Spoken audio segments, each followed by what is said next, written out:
नमस्कार दोस्तों, स्वागत है आपका हमारे YouTube चैनल पर। होप बच्चों, मैं ऐसी आशा करता हूं कि आप लोग स्वस्थ हो और सुरक्षित हो। ठीक है बच्चों, तो आज का जो हमारा टॉपिक है वो हमारा 10th स्टैंडर्ड के लिए है, महाराष्ट्र स्टेट बोर्ड के बच्चों के लिए है।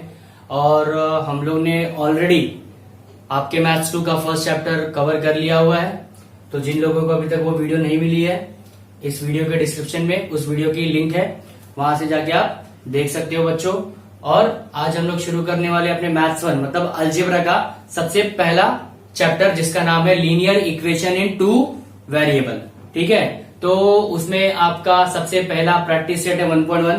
तो बच्चों 1.1 शुरू करने के पहले मैं आपको कुछ बेसिक बताना चाहता हूं जो आप लोग यहाँ पे देखने वाले हो। ठीक है बच्चों, तो जिन बच्चों ने अभी तक चैनल को सब्सक्राइब नहीं किया हुआ है तो मैं उनसे रिक्वेस्ट करता हूं कि प्लीज आप लोग इस चैनल को फटाक से सब्सक्राइब कर लीजिए, ताकि आने वाले फ्यूचर में आपको जितने भी वीडियो हम यहाँ से अपलोड करेंगे आपको नोटिफिकेशन मिल जाए और आप वहां से जाके हमारे वीडियो को आसानी से देख सकते हैं। ठीक है बच्चों, तो शुरू करते हैं हम लोग आज का अपना सबसे पहला वाला टॉपिक, जिसका नाम है लीनियर इक्वेशन इन 2 वेरिएबल। तो टॉपिक आपका लीनियर इक्वेशन इन 2 वेरिएबल। ध्यान से समझ में क्या आता है कि आपका कोई तो इक्वेशन है जो क्या है, लीनियर है। लीनियर मतलब क्या, सीधा। लीनियर मतलब क्या, सीधा। लीनियर इक्वेशन ऐसा इक्वेशन होता है अगर आप उसका ग्राफ प्लॉट करोगे, अगर आप इसका ग्राफ प्लॉट करोगे तो हमेशा क्या मिलेगा, स्ट्रेट लाइन मिलेगा। क्या मिलेगा, स्ट्रेट लाइन, सीधी लाइन मिलेगी। उस लाइन में एक भी डाइवर्जन नहीं होगा, कर्व नहीं होगा। मतलब आपका अगर आप ग्राफ प्लॉट करते हो किसी भी लीनियर इक्वेशन का, चाहे वो सिंगल वेरिएबल का हो चाहे 2 वेरिएबल का हो, हमेशा उसका लाइन क्या आएगा, स्ट्रेट आएगा। इस बात को हमेशा ध्यान में रखना। अब यहाँ पे जो हम लोग को लीनियर इक्वेशन पढ़ना है उसका वेरिएबल कितना होना चाहिए, 2। कितना होना चाहिए, 2। तो मैं आपको बताता हूँ कि वेरिएबल क्या होता है और कांस्टेंट क्या होता है, क्योंकि जब कभी भी वेरिएबल आता है ना तो अपने साथ में कांस्टेंट को लेके आता है, वो छोड़ के नहीं आता है। तो अगर मैं वेरिएबल की बात करूंगा, मान लो मैं इक्वेशन बचपन में लिखता था, मतलब 6 और 7 में लिखता था 2x + 3 = 0, ऐसा लिखता था मैं। तो यहाँ पे जो 2 और 3 है ये मेरा क्या है, कांस्टेंट। क्या है, मेरा कांस्टेंट है। लेकिन अगर मैं x की बात करूंगा तो ये क्या हो जाएगा, मेरा वेरिएबल। क्या हो जाएगा, मेरा वेरिएबल। तो बच्चों आप लोग इस वेरिएबल की जगह पे ना कोई भी वैल्यू पुटअप कर सकते हो। मतलब आप चाहे y रखो, z रखो, a रखो, b रखो, p रखो, q रखो, m रखो, n रखो, बराबर जो आपका मन है आप रखो, कोई दिक्कत नहीं है, सब चलता है वेरिएबल में।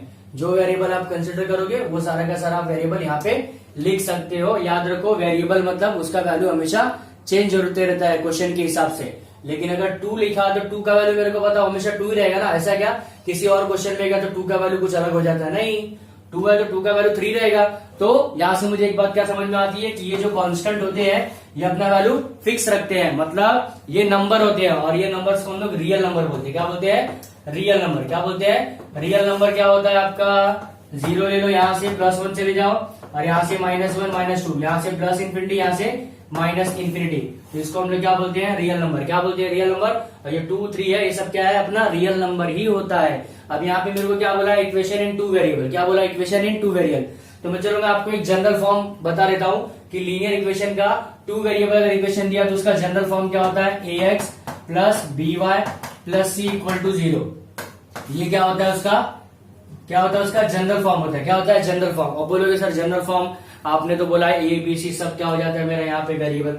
मैं आपको एक चीज बताना चाहूंगा कि ये वाला जो इक्वेशन दिया है इसके अंदर जो ए बी और जो सी है ना वो क्या है, कांस्टेंट है। क्या है, वो कांस्टेंट है। और एक बात, a ≠ 0 और b इज ऑल्सो ≠ 0, मतलब a b 0 के इक्वल नहीं होना चाहिए और आपका b वाला भी 0 के इक्वल नहीं होना चाहिए। c 0 होगा चलेगा, बट a और b में से कोई भी अगर ये 0 हो गया तो समझ जाना वो आपका लीनियर इक्वेशन इन 2 वेरिएबल नहीं है। अगर कोई एक भी 0 हो गया, अगर मान लो मैंने यहाँ 0 रख दिया, यहाँ पे क्या रख दिया, 0, तो क्या आएगा, 0x + by + c = 0। तो ये तो ले चल दिया, क्यों, क्योंकि 0 के साथ किसका भी मल्टीप्लाई करोगे तो आंसर क्या आएगा, 0। तो 0 खत्म, क्या बचा, by + c। अब देखो मैंने क्या बोला, b और c क्या आपका कांस्टेंट है, तो क्या बच गया, y एक ही वेरिएबल हो गया, तो मतलब आपका सिंगल वेरिएबल होगा। अब ये आपका 2 वेरिएबल नहीं रहा। तो याद रखो कभी भी कोई भी कांस्टेंट वाला टर्म 0 नहीं होना चाहिए एक्सेप्ट c। अगर a और b 0 हो गया तो वो आपका इक्वेशन इन 2 वेरिएबल नहीं होगा। कौन सा, लीनियर इक्वेशन इन 2 वेरिएबल नहीं होगा।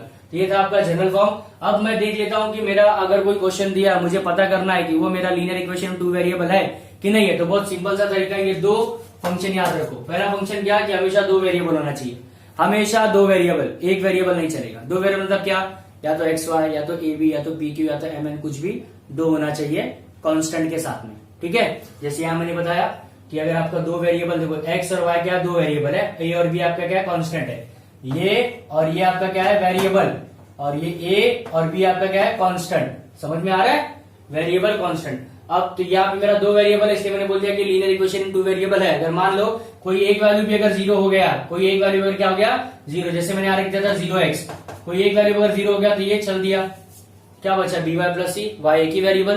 तो वहां से हम लोग बोल सकते हो कि ये जो मैंने इक्वेशन यहाँ पे लिखा था वो मेरा लीनियर इक्वेशन टू वेरिएबल नहीं होगा। ठीक है, दूसरा क्या है कि आपका जो डिग्री है ना किसी एक टर्म का, वो क्या होना चाहिए 1। अब टर्म क्या होता है, देखो आपका पहला टर्म है ये आपका पहला टर्म, ये आपका दूसरा टर्म, ये आपका तीसरा टर्म। मतलब कहने का मतलब क्या, ये A X plus B Y plus C equal to 0 था, तो ये आपका पहला टर्म हो गया, ये आपका दूसरा टर्म, ये आपका तीसरा टर्म। तो बोला कि हर टर्म में कम से कम एक वेरिएबल, और एक ही होना चाहिए, कम से कम नहीं, एक ही होना चाहिए, उससे ज्यादा नहीं होना चाहिए। तो देखो यहाँ पे एक ही वेरिएबल एक्स, ये तो मेरा कांस्टेंट है, यहाँ पे भी एक ही वेरिएबल है वाई, बी तो मेरा कांस्टेंट है, यहाँ पे तो कुछ है नहीं, चलेगा कोई दिक्कत नहीं, एक से ज्यादा नहीं होना चाहिए। तो ये आपका यहाँ से मालूम पड़ेगा कि मेरा linear equation in two variable है। अगर यहाँ एक भी ज्यादा हो गया तो क्या हो जाएगा, इसका डिग्री मान लो स्क्वायर कर दिया, देखो 2 डिग्री हो गया, 2 डिग्री हो गया ना, तो ऐसा नहीं चलेगा, ऐसा नहीं चलेगा। ठीक है, अब वो क्वेश्चन देख लेते हैं, यहाँ पे जितना चार्ट दिया हुआ है तो हम लोग को कुछ ज्यादा समझ में आएगा, जो मैंने यहाँ पे आपको एक्सप्लेन किया। ठीक है बच्चों, देख लेते हैं हमारा टेबल। इस टेबल को आप देखते ही पहचान जाओगे कौन सा आपका लीनियर इक्वेशन टू वेरिएबल है, कौन सा नहीं है, किसके बेस पे, जो भी मैंने यहाँ पे आपको एक्सप्लेन किया हुआ। तो देख लेते हैं, पहला क्या 4m plus 3n equal to 12। मैंने बोला आप वेरिएबल कुछ भी ले सकते हो, ले लिया, देखो m और n ले लिया। कांस्टेंट क्या है यहाँ पे, 4 है, 3 है, 12 है, कांस्टेंट है मेरा।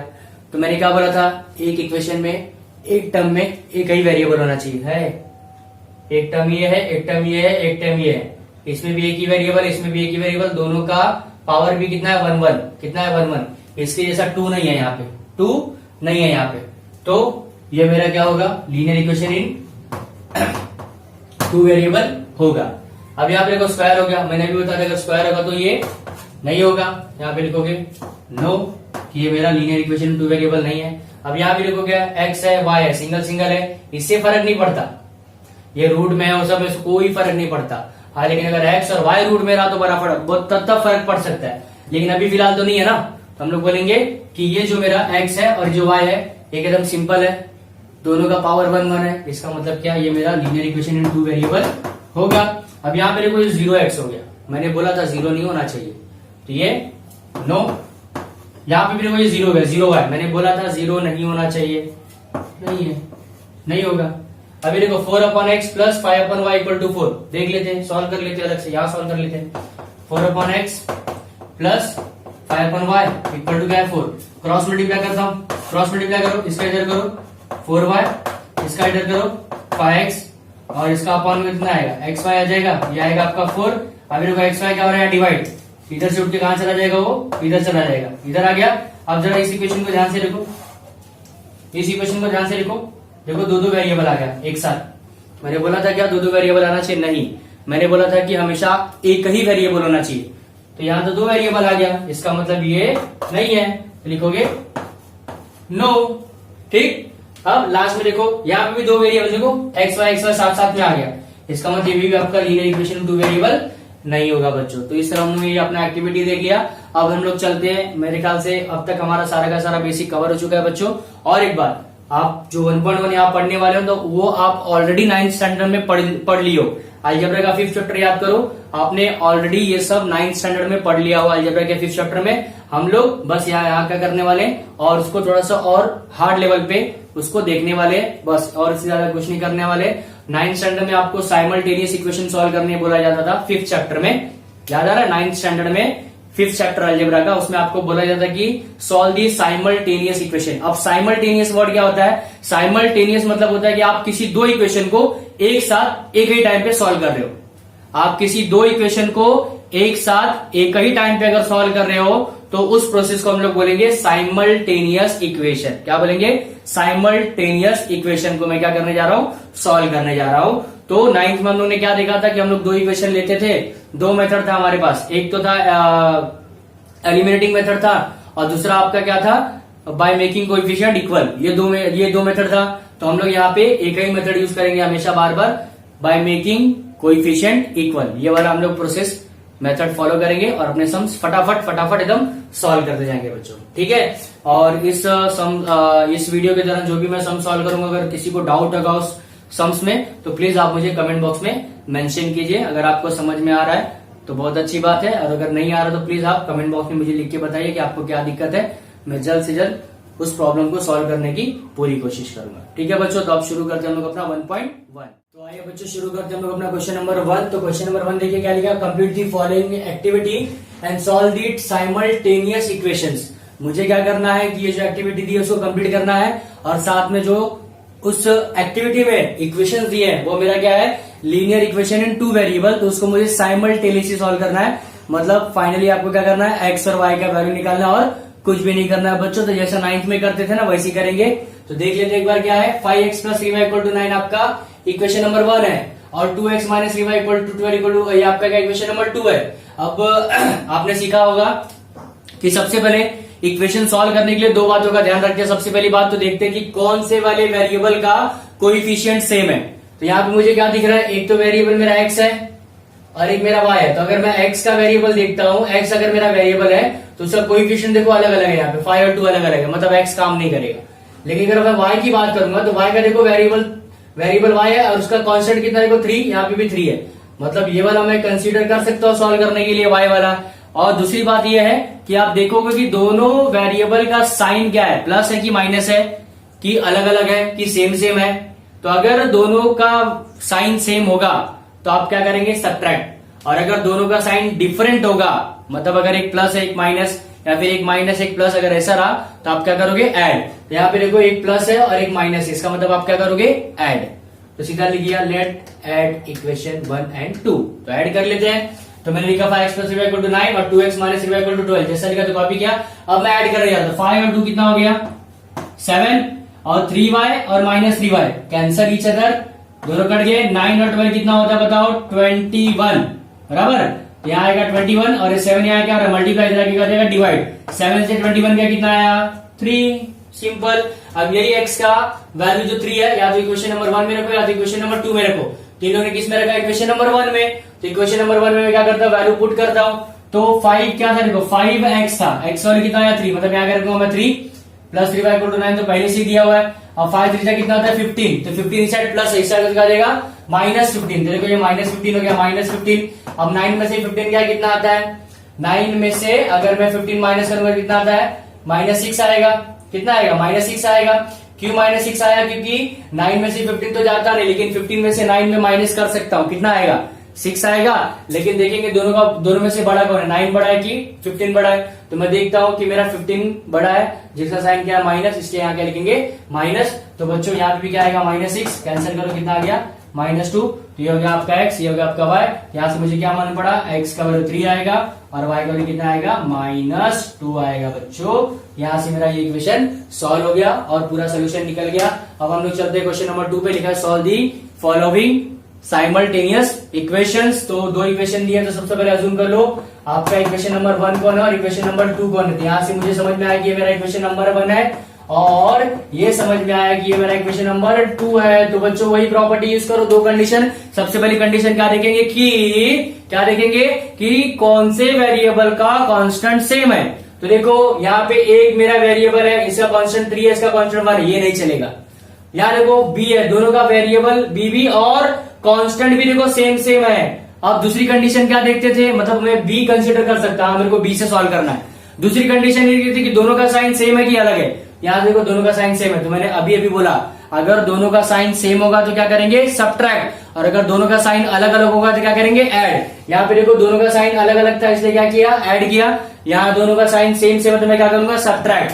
तो आप किसमें से भी किसको सब्ट्रैक्ट कर सकते हो, तो यहाँ पे लिखोगे सब्ट्रैक्टिंग क्या, सब्ट्रैक्टिंग इक्वेशन नंबर 2 फ्रॉम 1, मतलब मैं इक्वेशन नंबर 2 को इक्वेशन नंबर 1 से क्या कर रहा हूं, माइनस कर रहा हूं, मतलब इक्वेशन नंबर 1 ऊपर रहेगा, तो इक्वेशन नंबर ऊपर रहेगा तो कितना आएगा, ये आपका पहला और ये आपका दूसरा, मैं क्या करने जा रहा हूं, माइनस। तो आपको पता होगा माइनस करने के बाद सारा का सारा टर्म नीचे वाला क्या हो जाता है, साइन सेम, अरे सॉरी चेंज, ये प्लस है मेरा क्या आ जाएगा माइनस, ये भी प्लस है मेरा माइनस, ये भी प्लस है मेरा माइनस, तो 5b और माइनस 5b कैंसिल। अब ये वाला साइन भूल जाओ, अब इसको याद रखो बस, ये आपका प्लस 5b है, आपका माइनस 5b कैंसिल।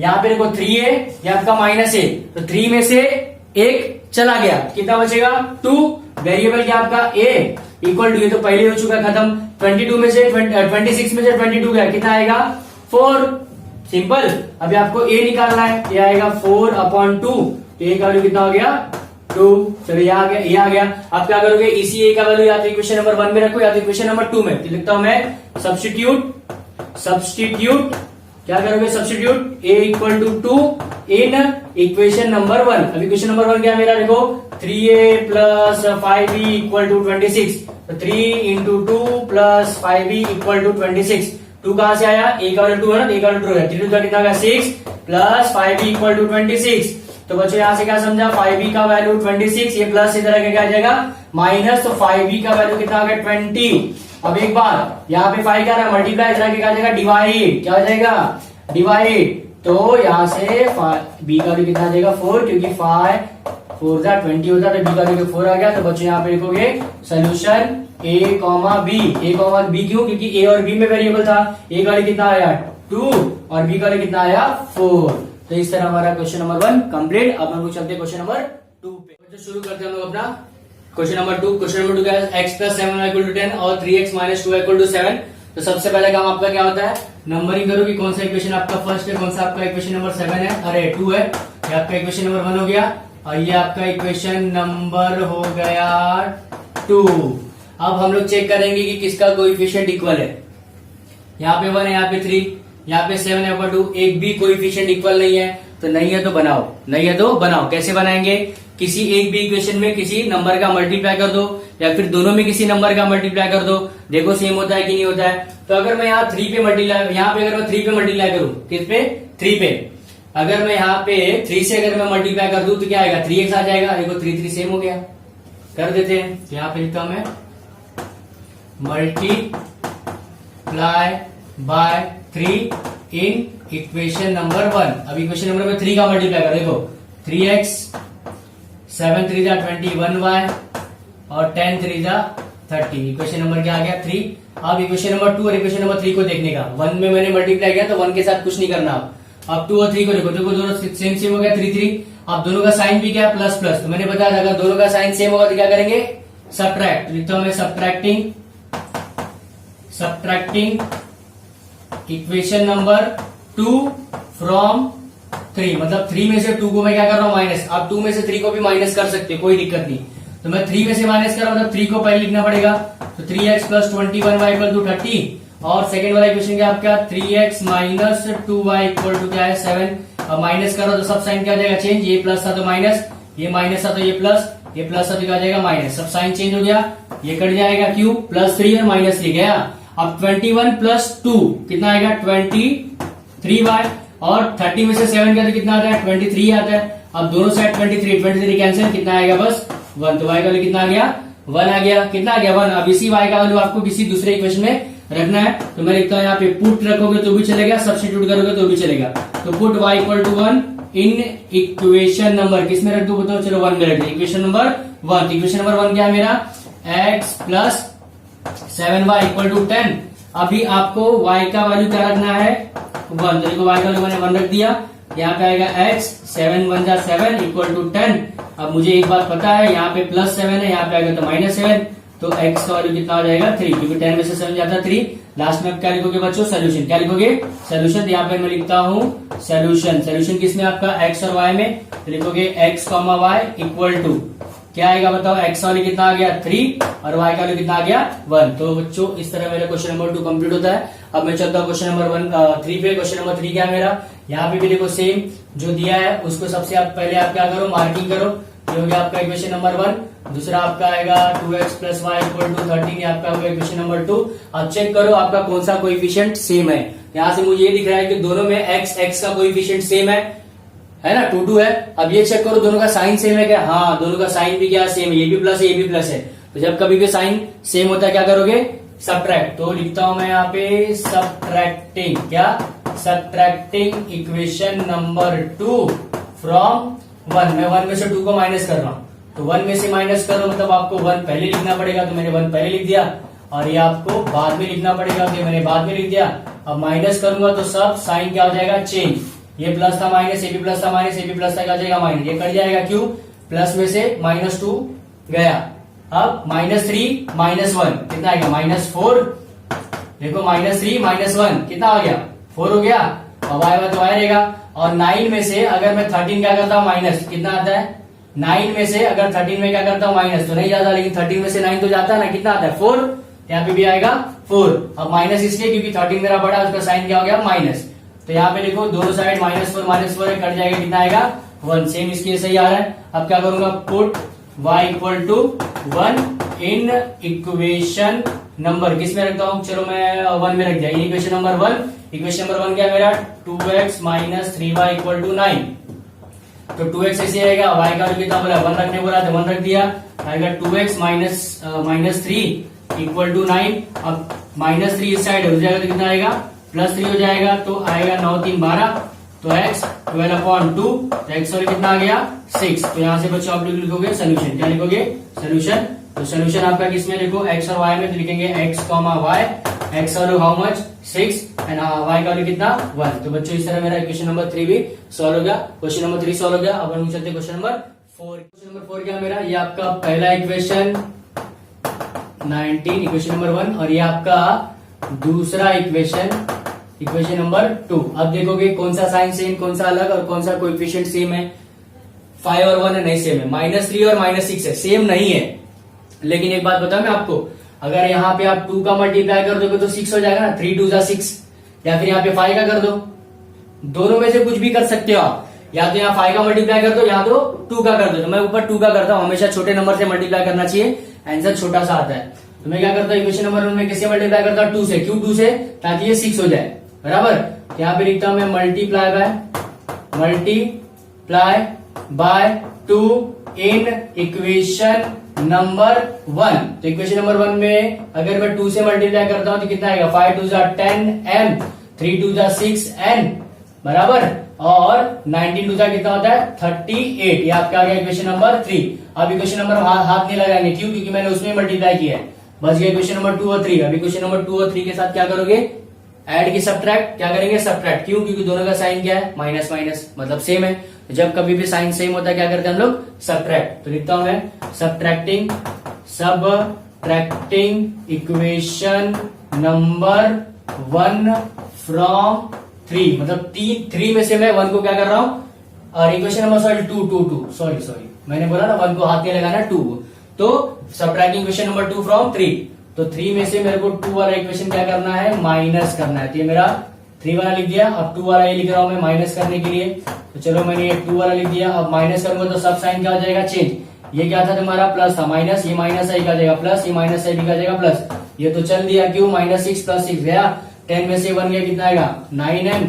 और 38 + 7 कितना हो जाएगा? 38 + 7 आ जाएगा 45। तो m का कितना हो जाएगा? 45/9।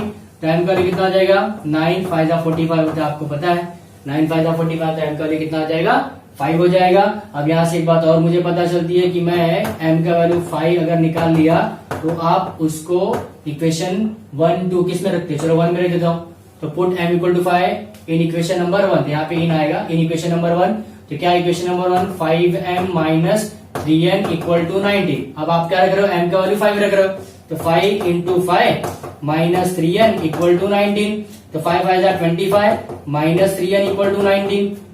अब मुझे एक बात क्या पता है कि ये यहाँ 19 तो कंफर्म है, लेकिन ये भाई यहाँ 25 से जाएंगे -25 प्लस 25 थे, यहाँ जाएंगे -25।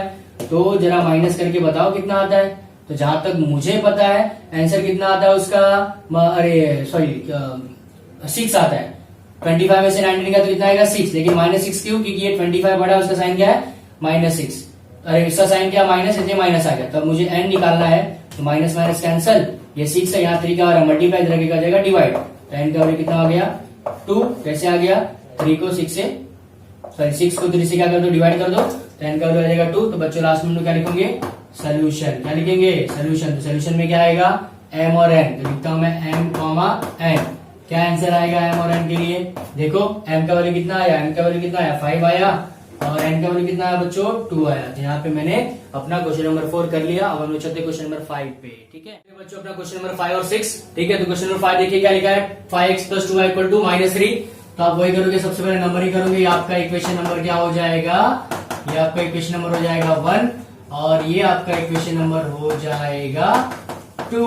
तो फ्रॉम अभी इक्वेशन नंबर 1 और 2 में देखो कुछ कॉमन दिख रहा है, कुछ भी देखो, यहाँ 5 है, यहाँ 1 है, यहाँ 2, यहाँ 5, कुछ भी सेम नहीं दिख रहा है।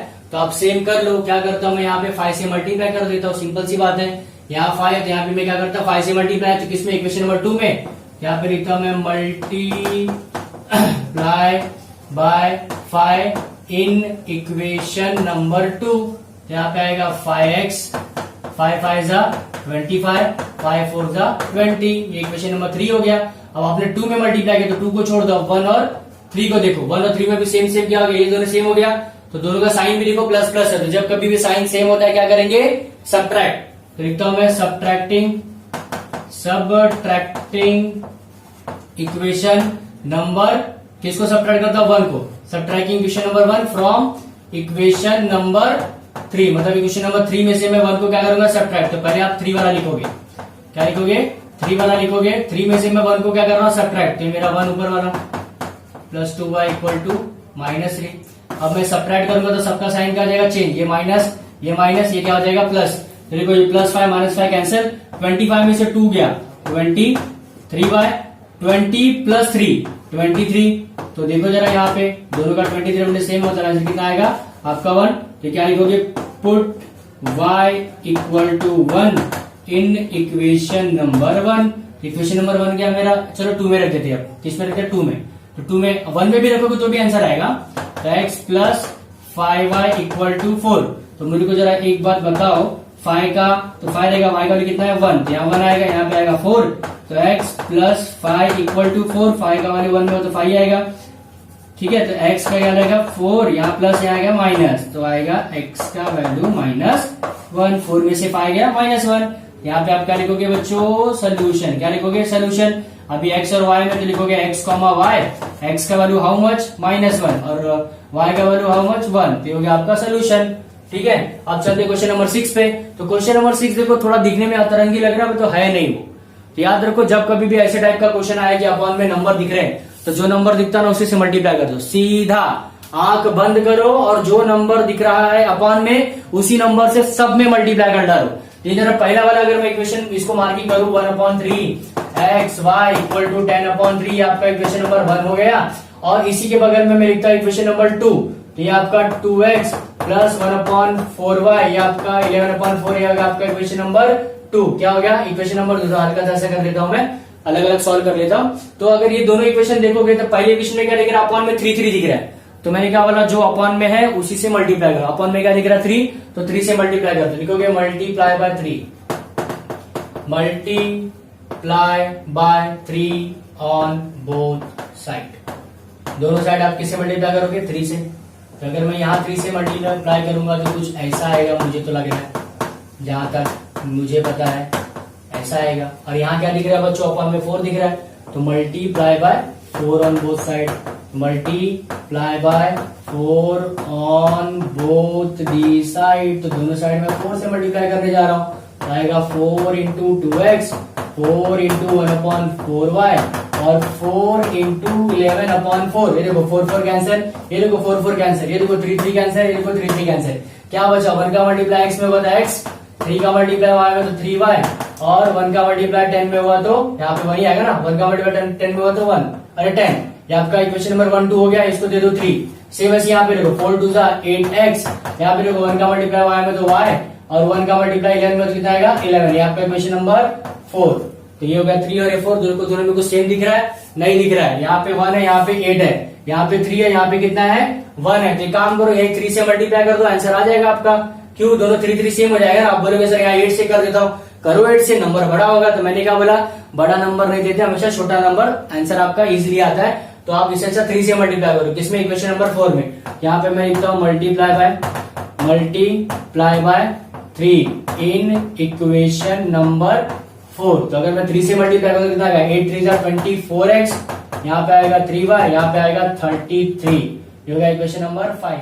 अब इक्वेशन नंबर 3 और 5 को ध्यान से देखिए। 3 और 5 को अगर मैं ध्यान से देखता तो मुझे क्या दिखा देता है, दोनों का y वाला कोएफिशिएंट देखो सेम हो गया है। जब कभी भी y वाला, तो अभी सेम हो गया ना, कंफर्म, एक कोएफिशिएंट सेम हो गया। तब आपका काम क्या, देखना कि कौन सा साइन सेम है कि अलग है। तो देखो दोनों का प्लस साइन प्लस प्लस है, मतलब हम लोग क्या करेंगे, सबट्रैक्ट। अगर साइन सेम हो तो क्या करेंगे, सबट्रैक्ट। तो मैं लिखता हूं यहाँ पे सबट्रैक्टिंग, क्या लिखता हूं मैं, subtracting equation number 3 from equation number 5। मतलब आपको 5 में से 3 को क्या करना है, माइनस। ये आपका 5 मैं लिख रहा हूं यहाँ पे आपके ब्लैक बोर्ड पे, और ये उसके नीचे आपका आ गया 3 वाला। तो जरा ध्यान से देखो, अगर मैं माइनस करूंगा तो ये प्लस था, ये माइनस, ये भी प्लस था, माइनस, ये भी प्लस था, minus, plus 3y minus 3y cancel. 24 में से एक x गया तो कितना आएगा, 23x, और 33 में से 10 गया तो कितना आएगा, 23। यहां से मैं अगर कैंसिल करूंगा तो आंसर कितना आएगा, 1, क्योंकि दोनों साइड 23 सेम है। अभी इसी x को पुट कर दो किसी भी इक्वेशन में, तो मैं क्या करता हूं, put x equal to 1 in equation number 4। चलो अपने मैंने मन से 4 ले लिया, 4 कहां पे, यहाँ पे, तो आएगा x plus 3y equal to 10। अब क्या कर रहे हो, x का वैल्यू 1 रख दिया, 1 प्लस 3y इक्वल टू 10, ये आएगा 3y, ये आएगा 10, ये प्लस 1 है, इधर आएगा -1, तो आएगा 3y इक्वल टू 9। आपको y का वैल्यू चाहिए तो 9, यहाँ 3 मल्टीप्लाई, यहाँ पे आ गया डिवाइड, तो y का वैल्यू आ गया 3, क्योंकि 3 के टेबल में 9 कितनी बार आता है, 3 बार आता है। तो बच्चों लास्ट में आपका आ जाएगा सोल्यूशन। आप हमेशा देखो x y लियो तो इधर आएगा x, y। अब आप क्या करो, यहाँ पे x का वैल्यू क्या है 1 और y का वैल्यू कितना है 3, तो आएगा 1, 3। तो इस तरह बच्चों हमारा क्वेश्चन नंबर 6 भी हो गया। बच गया हमारा क्वेश्चन नंबर 7 और 8। याद रखो बच्चों, जो आपका क्वेश्चन नंबर 7 और 8 एकदम बिल्कुल सेम है। हालांकि मैंने जितने भी सम कराए सबके सब सेम ही थे, बट क्वेश्चन नंबर 7 और 8 थोड़ा सा अलग है। तो अगर मैं क्वेश्चन नंबर 7 करा दूं तो आप क्वेश्चन नंबर 8 कर सकते हो, ठीक है बच्चों। तो मैं आपको यहाँ पे क्वेश्चन नंबर 7 करा देता हूँ। स्क्रीन पे दिख रहा होगा टोटल, क्या क्वेश्चन नंबर 7 वाला दिख रहा होगा। तो मैं यहाँ पे क्वेश्चन नंबर 7 करा रहा हूँ, और ऐसी उम्मीद रखता हूँ कि क्वेश्चन नंबर 7 सीखने के बाद आप लोग क्वेश्चन नंबर 8 अपने आप अपने घर पे कर सकोगे। इफ अगर आपको डाउट होता है, नहीं कर पा रहे हो, तो मुझे कमेंट बॉक्स में लिखो, मैं उसका पीडीएफ आपको अपने हाथों से सॉल्व करके अपडेट कर दूंगा, ठीक है बच्चों। ठीक है, यहाँ पे मैं शुरू करता हूँ अपना क्वेश्चन नंबर 7। क्वेश्चन नंबर 7 देखिए थोड़ा सा अलग टाइप का है, जरा ध्यान से देखो। जो x का कोएफिशिएंट यहाँ 99 है, वही यहाँ y का कोएफिशिएंट है। यहाँ जो y का कोएफिशिएंट है 101, वही कोएफिशिएंट यहाँ x का है। तो जब कभी भी ऐसा आता है ना कि x y का कोएफिशिएंट इंटरचेंज होकर दिख रहा है, मतलब पहले वाले इक्वेशन में जो x के साथ था वो इधर y के साथ होगा, और जो इधर y के साथ था वो इधर x के साथ होगा। जब कभी भी ऐसा होता है, देखिए ना, 99 यहाँ है तो यहाँ 99 इसके साथ है, यहाँ 99 y के 101 y के साथ है, यहाँ पे 101 किसके साथ है, x के साथ है। तो जब कभी भी ऐसा होता है ना बच्चों, तो समझ जाने का आपको क्या करना है, एक बार प्लस करना है, एक बार माइनस, सीधा। क्वेश्चन नंबर 8 भी ऐसी है सेम, उसमें भी एक बार प्लस करोगे, एक बार माइनस। इधर भी आप क्या करोगे, एक बार प्लस करोगे, एक बार माइनस। किसको, इक्वेशन नंबर 1 और 2 को। तो मैं भी लिखने जा रहा हूं, ये आपका हो गया इक्वेशन नंबर 1, ठीक है, और ये उसके नीचे मैंने लिख दिया इक्वेशन नंबर 2। तो मैंने क्या बोला, एक बार ऐड करोगे, एक बार सब्ट्रैक्ट करोगे। तो पहले मैं लिखता हूं एडिंग इक्वेशन नंबर 1 एंड 2। अब 1 2 को ऐड कर लेते हैं। 99x plus 101y equal to 499, और यहाँ पे क्या लिखोगे, 101x plus 99y equal to 501। अब ऐड करने बोला तो ऐड कर लेते हैं। 9 1 हो गया 10, कैरी 1 चला गया, 9 1 10, वापस कैरी 1 चला गया, इधर आएगा 10। इधर देखो 101 प्लस 99 कितना होता है, 200y, और इधर भी देखो 99 प्लस 101 कितना होता है, 200x। तो बच्चों दिख रहा है यहाँ पे 200 कॉमन है। काम करो, 200 से डिवाइड कर दो। यहाँ पे लिखता हूं मैं डिवाइडिंग बाय 200, 200 से मैं क्या कर रहा हूँ, डिवाइड, यहाँ से यहाँ तक डिवाइड कर रहा हूँ, मतलब इस साइड भी करूंगा, इस साइड भी करूंगा।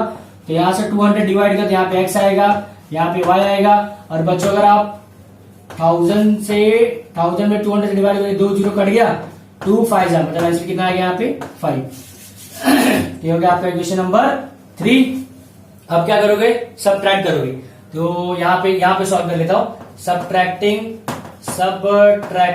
Subtracting equation number 1 from 2। 1 में से मैं क्या कर रहा हूं, 2 को घटा रहा हूं, सॉरी 2 में से मैं क्या कर रहा हूं, 1 में से माइनस कर रहा हूं। 2 वाला मेरा सबसे ऊपर रहेगा, मतलब मैं 2 में से घटा रहा हूं ना, 2 में से क्या कर रहा हूं, माइनस कर रहा हूं। तो 2 में से अगर आप माइनस करोगे तो 2 ऊपर रहेगा और आपका जो 1 वाला है वो कहां रहेगा, नीचे की तरफ रहेगा। तो अगर आप माइनस करोगे तो सब साइन कहा जाएगा, चेंज, सब साइन चेंज हो गया। अब 101 में से 99 जाएगा तो कितना आएगा जरा ये बता दो। तो ज्यादा नहीं बच्चों, ज्यादा दिमाग मत लगाओ, 2x ही आएगा और कुछ नहीं आएगा। और 99 में से अगर आप 101 माइनस करोगे तो कितना आएगा, -2 आएगा। और 501 में से अगर आप 499 माइनस करोगे तो कितना आएगा, कितना आएगा, 2 आएगा। ज्यादा सोचने की जरूरत नहीं है, चाहिए तो माइनस करके देख लो, कोई दिक्कत नहीं है। 499 में एक ऐड करोगे 500 में एक ऐड करोगे 501, ये देखो 2 दो बार ऐड किया ना, 2। यहाँ पे भी सेम ऐसी माइनस करोगे, यहाँ पे भी ऐसी माइनस करोगे तो क्या आ गया, ये आ गया। अब देखो सब में 2 आ रहा है, मैं क्या करता हूँ, डिवाइडिंग बाय 2। अगर मैं दोनों साइड 2 से क्या करता हूँ, डिवाइड करता हूँ तो क्या आ जाएगा बताओ, यहाँ पे x आ जाएगा, यहाँ पे y आ जाएगा, यहाँ पे 1 आ जाएगा। ये हो गया आपका इक्वेशन नंबर 4, सिंपल। अब इक्वेशन नंबर 3 और 4 देखो जरा ध्यान से, y सेम है, ये प्लस है, ये माइनस है, कोएफिशिएंट भी सेम है और साइन अलग अलग है। तो जब कभी भी साइन अलग अलग होता है क्या करेंगे, ऐड। तो यहाँ पे मैं लिखता हूँ एडिंग इक्वेशन नंबर 3 एंड 4। एक काम कर देता हूँ, ऊपर लिख लेता हूँ, यहाँ पे लिखता हूँ मैं एडिंग इक्वेशन नंबर 3 एंड 4। तो 3 क्या है आपका, x plus y equal to कितना है, 5 है। और 4 आपका क्या है, x minus y equal to 1। तो x minus y equal to 1 क्या करना, हमको ऐड करना है। देखो y कैंसिल, सेम था, 2x इधर आएगा 6, तो x का वैल्यू आएगा 6/2। तो बच्चों x का वैल्यू आ गया अपना यहाँ पे 3। तो बच्चों इसी x का वैल्यू आप चाहो तो इक्वेशन नंबर 3 और 4 में किसमें भी रखोगे चलेगा। यहाँ पे लिखता हूँ मैं put x equal to 3 in equation number किसमें रख दो, 4 में। तो 4 क्या है मेरा, x minus y equal to 1। देखो x minus y equal to 1 है, किसी में x का वैल्यू क्या रख दो, 3 रख दो। तो चलो बच्चों मैं x का वैल्यू क्या रखने जा रहा हूँ, 3। यहाँ +3 था, इधर आगे क्या जाएगा, -3। तो बच्चों माइनस वाई, 1 में से 3 का कितना आएगा, -2। तो y का वैल्यू आ जाएगा सिंपल सा 2, क्योंकि ये माइनस माइनस कैंसिल। तो यहाँ पे मेरा बच्चों सोल्यूशन क्या हो जाएगा, x, y। x का वैल्यू हाउ मच, कितना आया, x का वैल्यू 3 आया और y का वैल्यू कितना है बच्चों, 2 आया। तो यहाँ से मेरा क्वेश्चन नंबर 7 कंप्लीट बच्चों। और same to same question number 8 भी करना है, एक बार ऐड करना है, एक बार सब्ट्रैक्ट करना है। ऐड करोगे तो सेम ऐसी इक्वेशन नंबर 3 आएगा, सब्ट्रैक्ट करोगे तो सेम ऐसी इक्वेशन नंबर 4 आएगा।